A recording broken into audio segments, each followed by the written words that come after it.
to our podcast. My name is Diogo and I am a 11th grade student from Portugal. We will talk about bullying and we have decided to have a conversation with another student from Portugal. So joining me is Guilherme, an 8th grade student with some great insights to share. Thanks for being here. Hi, thanks for having me. Let's start with the basics. How would you explain bullying to someone who's never experienced it? Well, I think bullying is when someone intentionally hurts another person repeatedly. It can be physical, like pushing or hitting, but it can also be verbal, like teasing or spreading rumors. We also have cyberbullying that happens online, where people send mean messages or post hurtful content. And what makes bullying different from, say, just teasing? Teasing is usually light-hearted and doesn't have bad intentions. Bullying is about power and control, and it happens again and again, and it is difficult to stop. Do you think bullying is just part of growing up? No, I don't think so. Nobody should have to feel unsafe or treated badly. Saying it's just part of growing up ignores how serious it can be, and it seems that is something that we should accept as normal, and for sure is not normal. Why do you think people bully others? Well, maybe for some few reasons. I think some bullies feel insecure, so they hurt others to feel better about themselves and have a feeling that they are better than others. Others might want attention or feel pressured by their friends to act tough. Sometimes it's about wanting power or control. I really think that a bully is someone that, in first hand, has problems they cannot deal with and then uses violence to hurt others. That makes sense. Do you think social media has made bullying worse? Definitely. Online, people feel like they can say or do anything because they are behind the screen. It's also harder to escape from bullying when it's happening on social media. You can't just walk away from it like you can in person. But I would like to say that in person is also difficult to stop, even because the bully always tries to find the other when he is alone and helpless. Have you ever seen bullying at school or online? Yes, I've seen kids being teased for how they dress or act, and sometimes I've seen hurtful comments on social media. What's tough is that most people just stand by, afraid to get involved. Unfortunately, we also have cases that we see on TV news when a bully is hurting someone at school and the others are filming with smartphones. One very recent case on TV was with an autist student. I must say that it was so unfair and so hard to watch. I was just asking you about your feelings. It's frustrating and sad.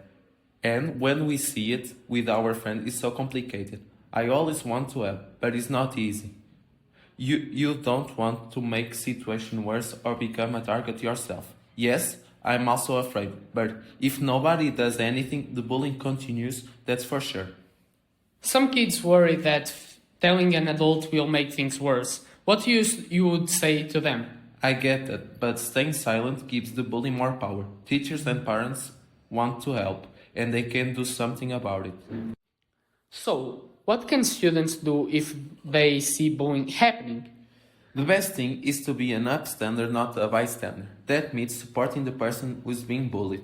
You can stand with them, tell the bully to stop if you feel safe doing that, or report it to a teacher. Even just checking in with the person afterwards can make a big difference. I usually try to find an adult to help. And what should students do if they're the ones being bullied? Speak up as soon as you can. Tell a teacher, counselor, or someone you trust. Don't keep it up to yourself. If it's cyberbullying, take screenshots, block the bully, and report it. It is important to find for help telling an adult. They know how to help. Otherwise, it will be impossible to continue with the routines of going to school. You know, if someone is being bullied and no one knows or help, he will be afraid to go to a place where he knows there will be hurt. What if someone listening us right now realizes they've been a bully in the past? What should they do? Well, maybe try to ask sorry to the victims if possible, and try to contact schools to give a lecture to students showing how bad he feels for his actions in the past. What do you think schools can do to stop bullying? Schools need clear rules against bullying, and they should make sure everyone knows what those rules are. For instance, In my school, we usually have lecture with police officers. They are part of a special school police force in Portugal called the Safe School. The way they speak to us and explain us what to do is very interesting. With them, we feel safe and we feel that we can ask all our thoughts. But unfortunately, these programs are not enough because we still have some cases during the school year. So, I really don't know what else to do to stop bullying once for all. Maybe we could have some workshops and some activities that can also involve parents.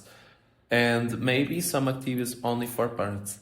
I think it is important that parents know how to detect that something wrong is happening, because I think there might be some alert signs at home too. How can we encourage students to be more empathetic and inclusive?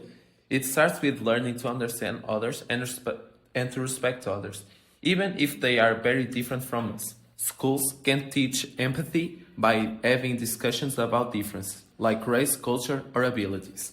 When you understand someone's story, it's easier to be kind. I am remembering now something interesting. In my school nowadays, we have a big number of students from several countries. Maybe it would be a good idea to have a day or a week about the culture of each foreign student country. I think would be very interesting to get to know the culture, the customs, the traditions, the food, and even better if we could taste some traditional food. And this could involve parents too. Yes, now that we are talking, I had this idea. Maybe I'll tell the idea to one of my teachers. What about students who've been bullies in the past? They can change. It helps if they have support from teachers or counselors, and they are encouraged to take responsibility for their actions. Apologizing and making things right is an important first step. I think everyone should have a second chance. Before we finish, what's your message to students listening to us today? If you're being bullied, know that you are not alone, and there are people who care. Speak up and ask for help. And if you see someone being bullied, stand up if you can. It can really make a difference. If not possible, run and find adults to help. That's a great advice. Thank you, Guilherme, for sharing your thoughts today. Together we can create a safer and more supportive environment for everyone. Thanks for having me.